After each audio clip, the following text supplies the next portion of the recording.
वो काम जो हमें पूरे दिन में करने हैं, जो हमारे लिए बेनिफिशियल हैं, जो हमें हमारी लाइफ स्पैन को मेंटेन करते हैं, तो वो काम इस चैप्टर में बताए गए हैं। तो सबसे पहले है देखो दिनचर्या चैप्टर में ब्रह्म मुहूर्त में जागरण। ब्रह्म मुहूर्त किसे कहते हैं? तो ये श्लोक इंपॉर्टेंट है। ब्रह्म मुहूर्ते उत्तिष्ठ स्वस्थ रक्षात्म आयुष है। मतलब देखो हम सबसे पहले हमें उठना है, तो उठना किस टाइम पे है उसके बारे में बताया गया कि ब्रह्म मुहूर्त में उठना है, ब्रह्म मुहूर्त में जागरण करना है। तो देखो ब्रह्म मुहूर्त क्या होता है? 4 घड़ी शेष रहने, यानी कि जो टाइम है 4 से लेके 6 बजे का जो सुबह का टाइम है, उसको कहा जाता है ब्रह्म मुहूर्त कहा जाता है, ठीक है। अब ब्रह्म मुहूर्त में क्या होता है? वायु, जल, भूमि, प्रकाश और आकाश, यानी कि 5 महाभूत क्या आते हैं? ये प्रकृति के 5 महाभूत हैं। और यही 5 महाभूत क्या होते हैं इस टाइम पे, यानी कि 4 से लेके हमारा जो 6 बजे तक का टाइम है, उस टाइम पे ये क्या होते हैं? सबसे प्योर स्टेट में रहते हैं, यानी कि स्वच्छ अवस्था में रहते हैं, है ना, और प्रदूषण रहित होते हैं, ठीक है। इसमें कोई भी यहाँ पे पॉल्यूशन नहीं होता। तो इसीलिए कहा गया है कि जब तुम्हें उठना है तो कौन सा टाइम उठना है? 4 बजे से लेके 6 बजे के 6 AM के बीच में उठना है, ठीक है।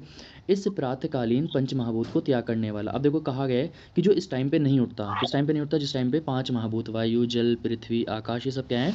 हमारे प्योर स्टेट में है। अगर कोई पर्सन उस टाइम पे नहीं उठता है तो आरोग्यवान, भाग्यवान तथा ज्ञानवान नहीं हो सकता। मतलब वो डिजीज़ फ्री नहीं हो सकता, ठीक है, वो लक्की नहीं हो सकता, इसके अकॉर्डिंग कहा गया है। और उसको जो हमारा नॉलेज है वो नॉलेजेबल नहीं हो सकता। तो अगर तुम्हें नॉलेज चाहिए, ठीक है, या फिर तुम्हें क्या होना है, तुम्हें अच्छा अपना लक चाहिए, या फिर एक तरीके से तुम्हें जो तुम्हें नॉलेज है वो चाहिए, तो तुम्हें इस टाइम पे उठना चाहिए, है ना। तो कौन सा टाइम बताया गया है?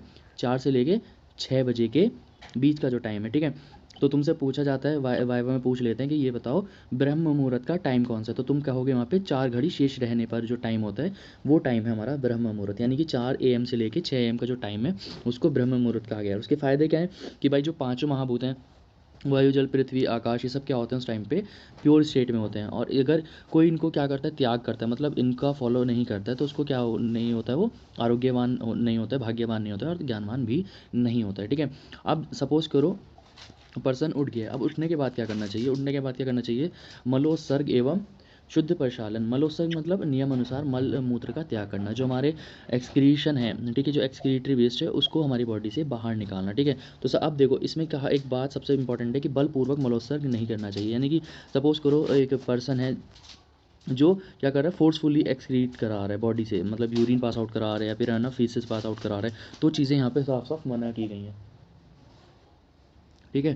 तथा मलमूत्र मार्ग को जल से शुद्ध करना चाहिए। मतलब सपोज जैसे पर्सन ने एक्सक्रीशन यूरिन उसने पास आउट किया, फिर फीसेस पास आउट किया, तो उसके बाद क्या करना चाहिए? उसको वॉश आउट करना चाहिए अपनी बॉडी के जो हमारे प्राइवेट पार्ट्स हैं। इसका लाभ क्या होता है? इसका बेनिफिट क्या है कि पवित्रता तथा दुर्गंध नाशक होता है। यानी कि क्या करता है? हमारी बॉडी में पवित्रता लाता है ना, और साथ साथ क्या करता है? जो हमारी दुर्गंध है उसको भी दूर करता है। ये दोनों टॉपिक सबके समझ में आए?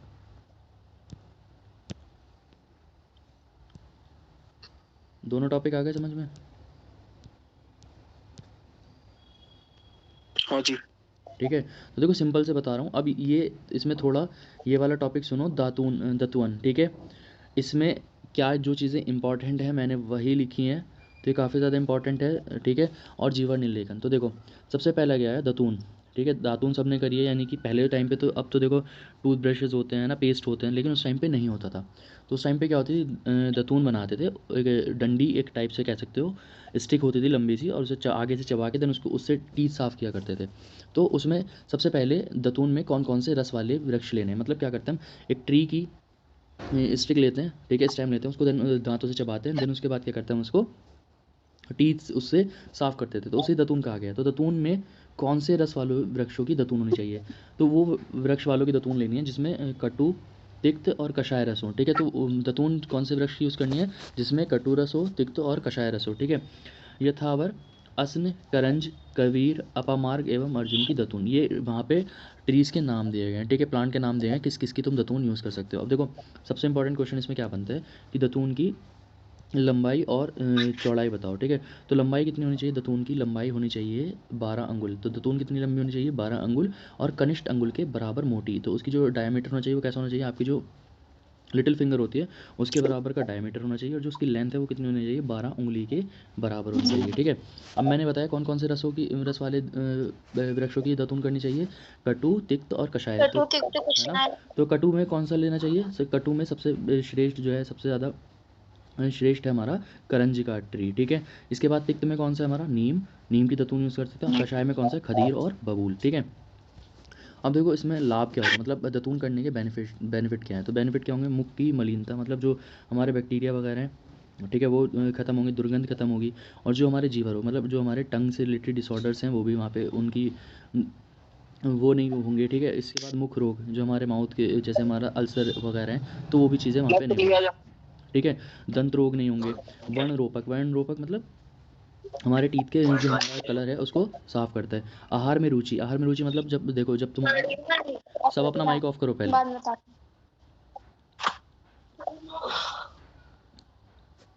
आहार में रुचि, ठीक है। आहार में रुचि मतलब हमारा मन लगेगा खाने के लिए, कुछ चीज़ खाना चाहेंगे तो वो हम इजीली अच्छे से खा पाएंगे, हमारा मन रहेगा उस टाइम पे खाने का। और दूसरी बात क्या होगी, मुख में स्वच्छता और लघुता कारक, ठीक है। तो लघुता मतलब लाइटली फील होगा जब आप दतून करोगे। तो दतून में क्या क्वेश्चन पूछा जाता है, अगर तुमसे एग्जामिनर पूछता है तो दतून की लंबाई कितनी होनी चाहिए, तो लंबाई कितनी होती है दतून की। अब जब पूछता हूँ, जब जवाब दिया करो, 12 अंगुल है ना। और जो डायामीटर होना चाहिए उसका कितना होना चाहिए, मतलब उसकी जो मोटाई होनी चाहिए वो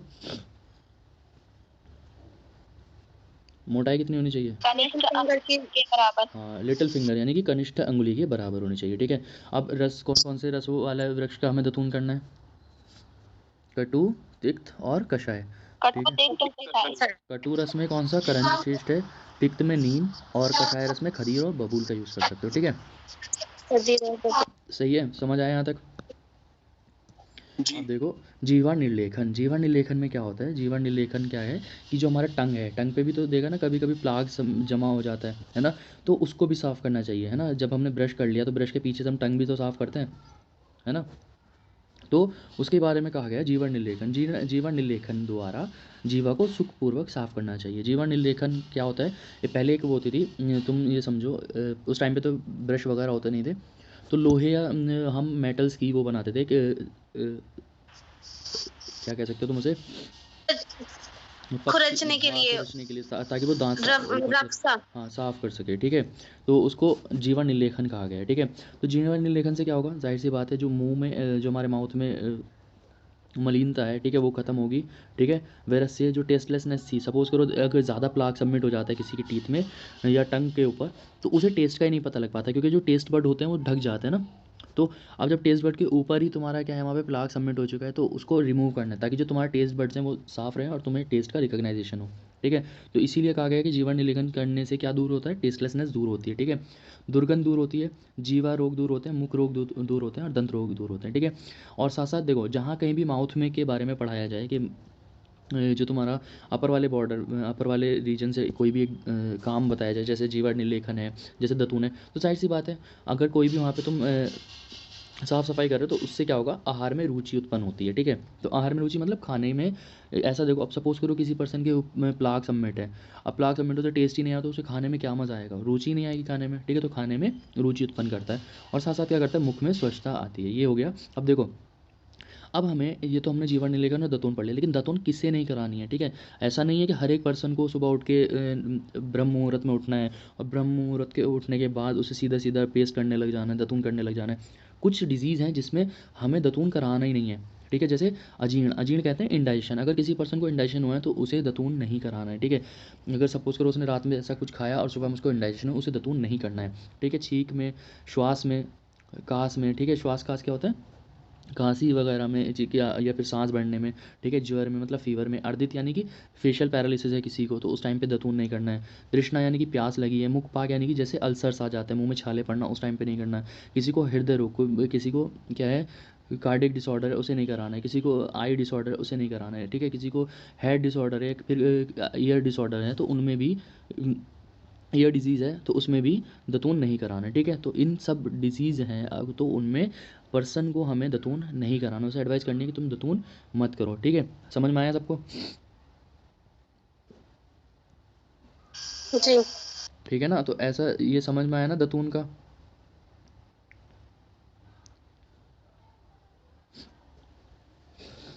जी आ गया।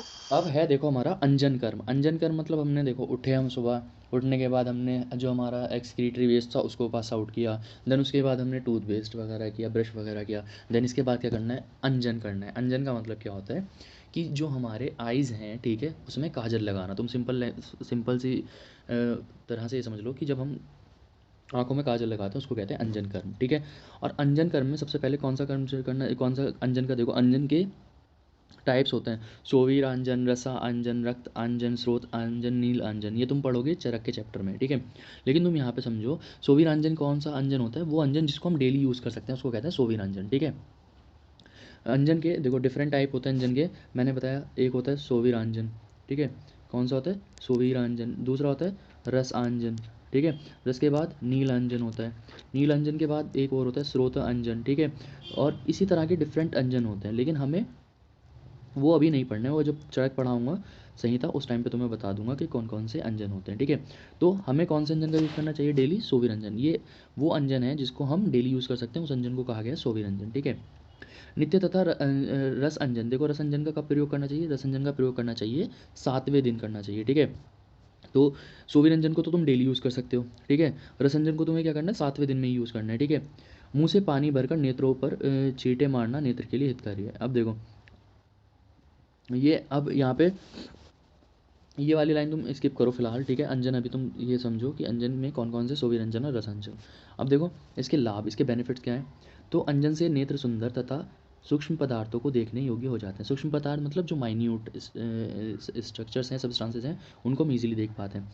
नेत्र के कृष्णमंडल एवं दृष्टमंडल यानी कि स्क्लेरा और हमारे पीपल वगैरह, ठीक है, कॉर्निया और पिपल, ठीक है। और शुक्ल मंडल यानी कि स्क्लेरा का वर्ण यानी कि रंग व्यक्त यानी कि साफ हो जाता है, ठीक है। तो हमारा देखो जब हम काजल लगाते हैं, ठीक है, तो काजल के बेनिफिट्स क्या कहे गए हैं कि जो हमारा कृष्णमंडल यानी कि पिपल वगैरह है, स्क्लेरा वगैरह है, तो इनका जो वर्ण होता है, इनका जो कलर होता है वो क्या हो जाता है, साफ हो जाता है। और नेत्र निर्मल हो जाते हैं, निर्मल मतलब प्योर हो जाते हैं, एक तरीके से ये कह सकते हो शुद्ध हो जाते हैं। तथा पलकें चिकनी तथा घनी हो जाती हैं। जो हमारी आईलिड्स होती हैं वो क्या हो जाएंगी यहाँ पे, वो कैसी हो जाती हैं हमारी, चिकनी हो जाती हैं, कैसी हो जाती हैं, घनी हो जाती हैं।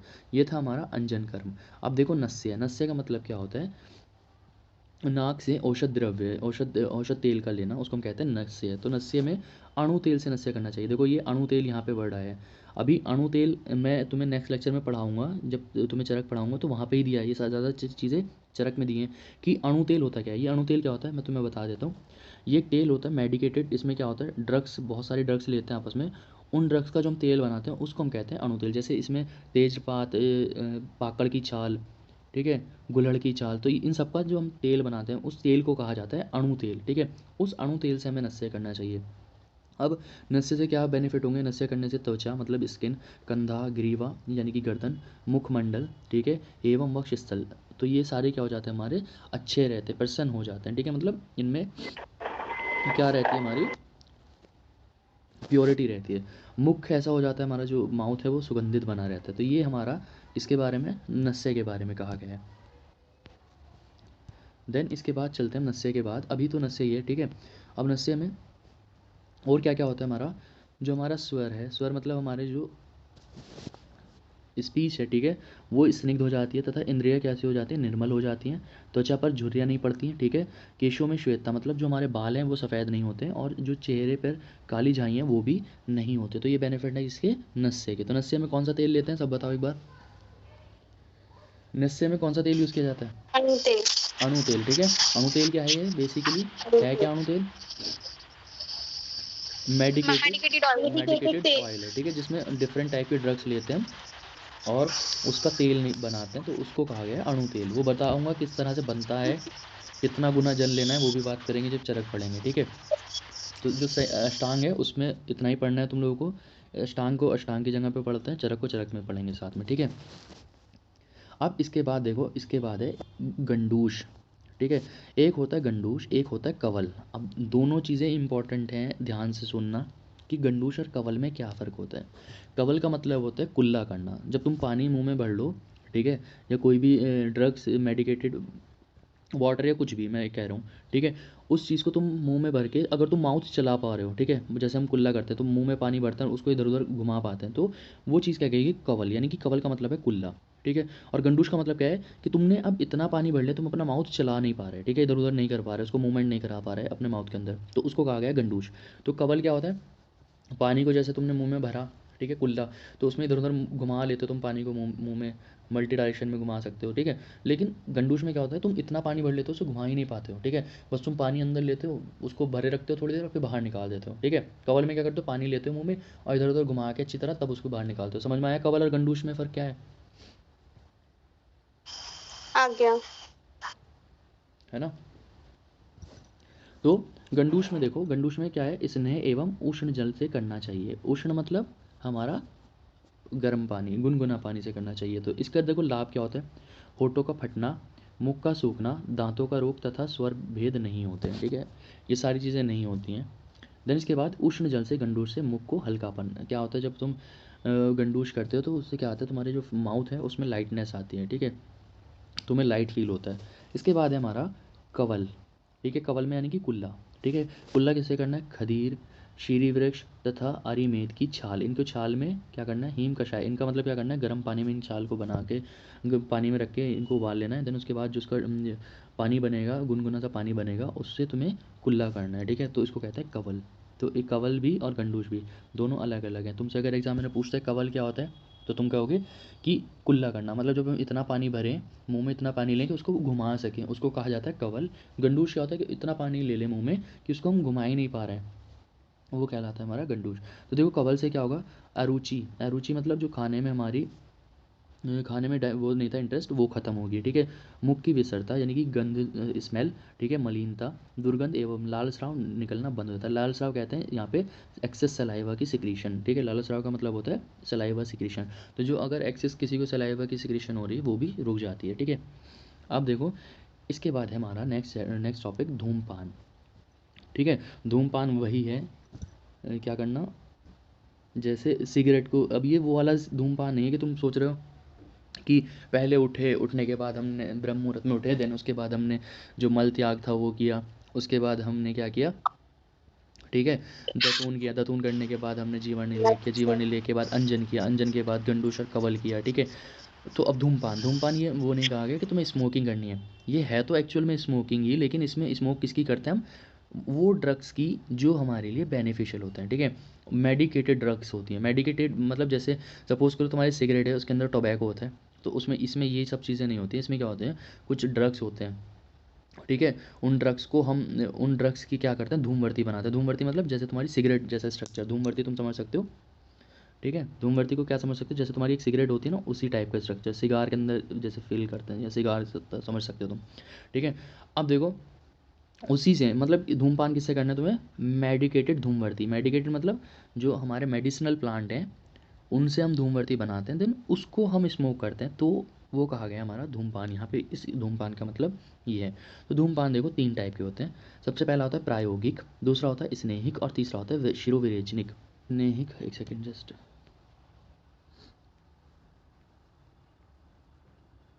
एक सेकेंड वेट करना सब।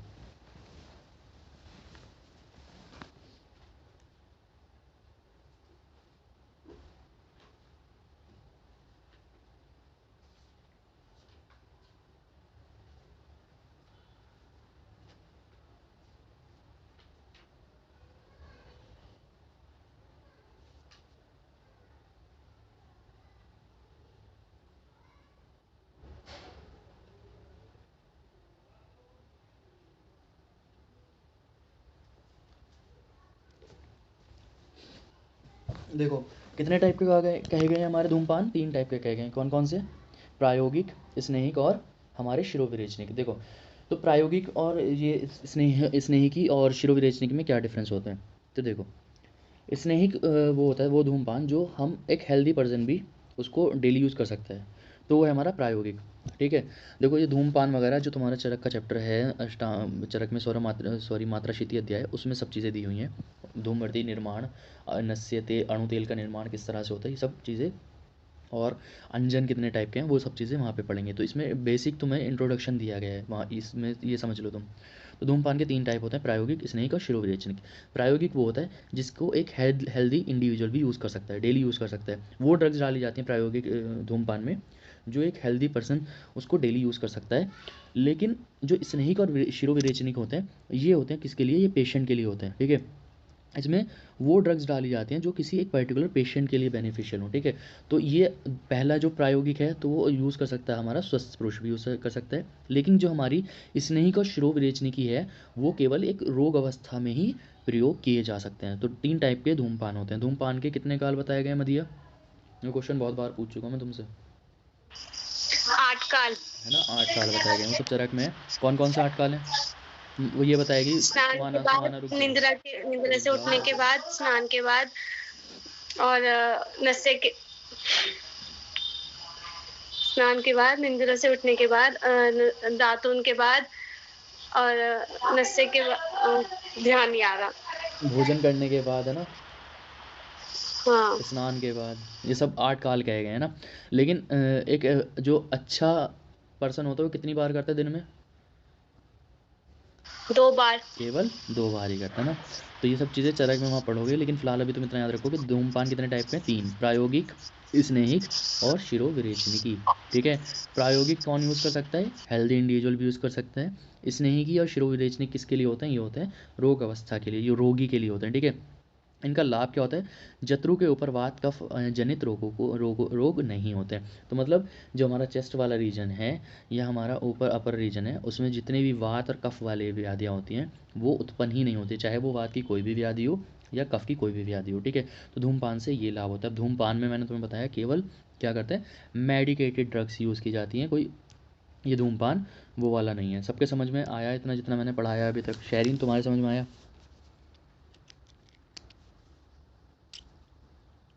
जी आ गया। अक्सा तुम्हारे? यस बहुत आ गया। आ गया ना। तो ये देखो, माइक ऑफ यस करो, बॉस। माइक ऑफ करो सब अपने। तो देखो हमने पढ़ा धूमपान तक। अब हम बात करते हैं अभ्यंग। अभ्यंग का मतलब होता है मसाज, ठीक है। तुम सिंपल ये समझो, जब हमने धूमपान वगैरह कर लिया, अंजन कर लिया, नशे कर लिया, तो उसके बाद हमें क्या करनी है? अपनी बॉडी पे मसाज करनी है, ठीक है। तो मसाज को क्या कहा जाता है? अभ्यंग। और मैंने यहाँ पे इम्पॉर्टेंट भी लिखा है इसको क्योंकि ये काफ़ी ज़्यादा इम्पॉर्टेंट है। अभ्यंग हमेशा पूछा जाता है तुमसे, ठीक है। हमेशा मतलब या तो तुम्हारे इंटरनल्स में पूछ लेगा या फिर तुमसे एग्जामिनर वाइवा में पूछ लेगा, ठीक है। किसी भी तरीके से क्वेश्चन आ सकता है। अभ्यंग विधान नित्य करना चाहिए। नित्य मतलब हमें अभ्यंग जो है मसाज डेली करना चाहिए। इसमें क्या होता है? ये वृद्ध अवस्था, श्रम एवं वात विकारों को नष्ट करता है। देखो वृद्ध अवस्था मतलब क्या होते हैं? बुढ़ापा नहीं आने देता जल्दी से, ठीक है। मसाज करने से तुम्हारी बॉडी के जो ऑर्गन्स हैं या मसल्स हैं वो क्या रहती हैं? स्ट्रांग रहती हैं। श्रम मतलब थकावट को दूर करता है। वात विकारों को दूर करता है। अब देखो वात विकारों को क्यों दूर करेगा? वात की प्रॉपर्टी क्या होती है? बताओ कोई, वात की प्रॉपर्टी क्या होती है?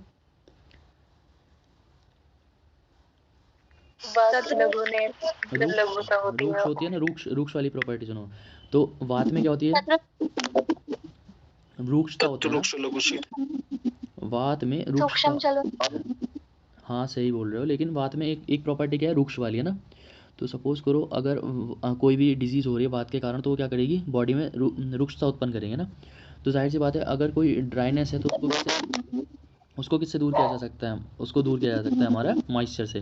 तो जाहिर सी बात है जब हम क्या करते हैं तेल वगैरह यूज़ करते हैं तो वो जो वात की रूक्ष वाली प्रॉपर्टी थी वो क्या करता है? उसको कम करता है, यानी कि वातज विकारों को नष्ट करता है, ठीक है, अभ्यंग करने से।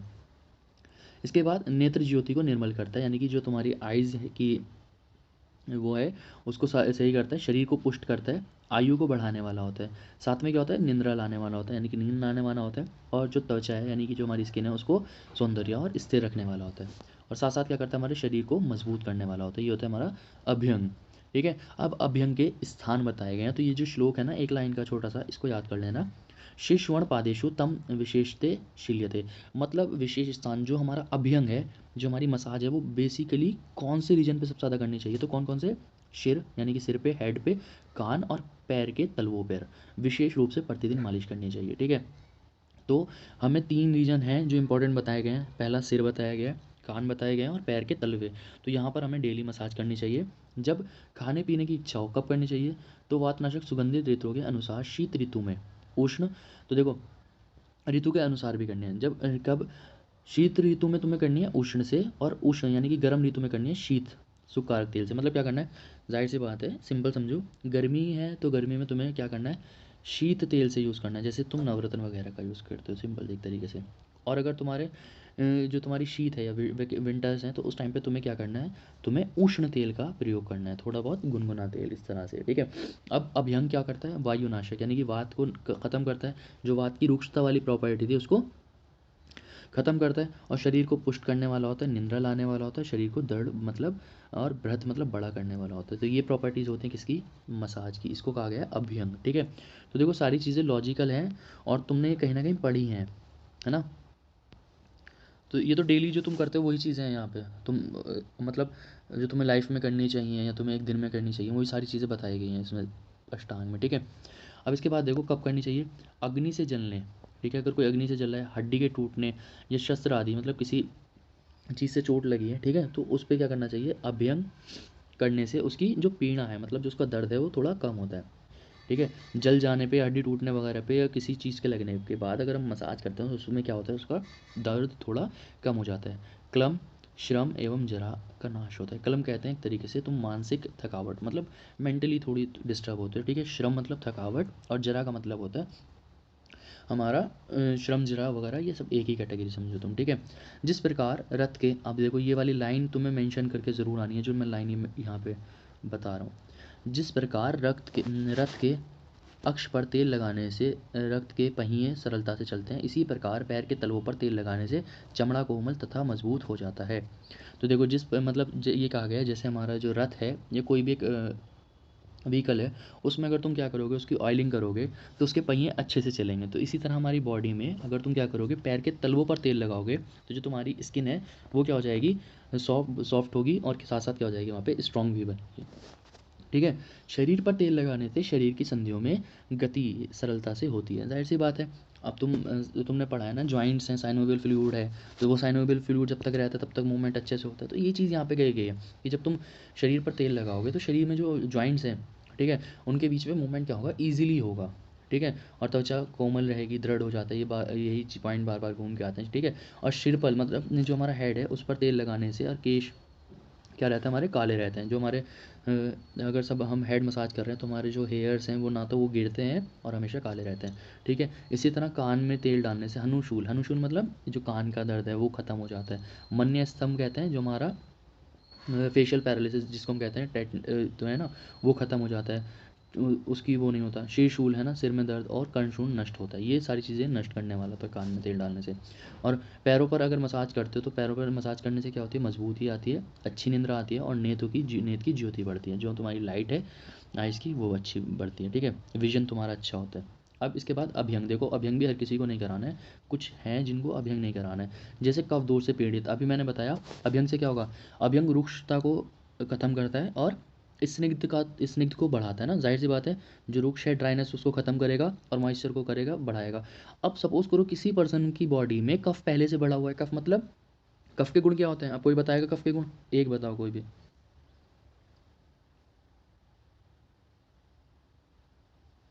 कफ के गुण किसके याद है भाई, सीतो गुरु मंत्र, है ना। तो देखो, सुलक्षण।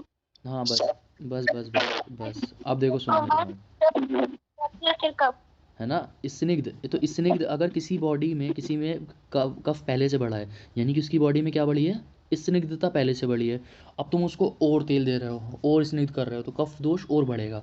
तो मतलब क्या कहा गया है कि जो कफ वाला दोष से पीड़ित है, कोई एक कफ का पेशेंट है, तो उसमें बिल्कुल भी अभ्यंग नहीं कराना चाहिए, ठीक है। साथ साथ वमन विरेचन के बाद नहीं कराना चाहिए, तथा अजीर्ण, अजीर्ण मतलब इंडाइजेशन, जो इंडाइजेशन में रोगी है उसको भी अभ्यंग नहीं कराना चाहिए, मतलब उसकी मसाज नहीं करनी चाहिए। तो आज के लिए हम यहाँ तक रोकते हैं, कल पढ़ेंगे हम पूरा व्यायाम से लेके पूरा चैप्टर ख़त्म हो जाएगा। तो 2 लेक्चर में हमारा एक चैप्टर ख़त्म हो रहा है। उम्मीद कर रहा हूँ कि तुम लोगों को समझ में भी आ रहा होगा, ठीक है। आ रहा है ना सबके समझ? जी जी सर।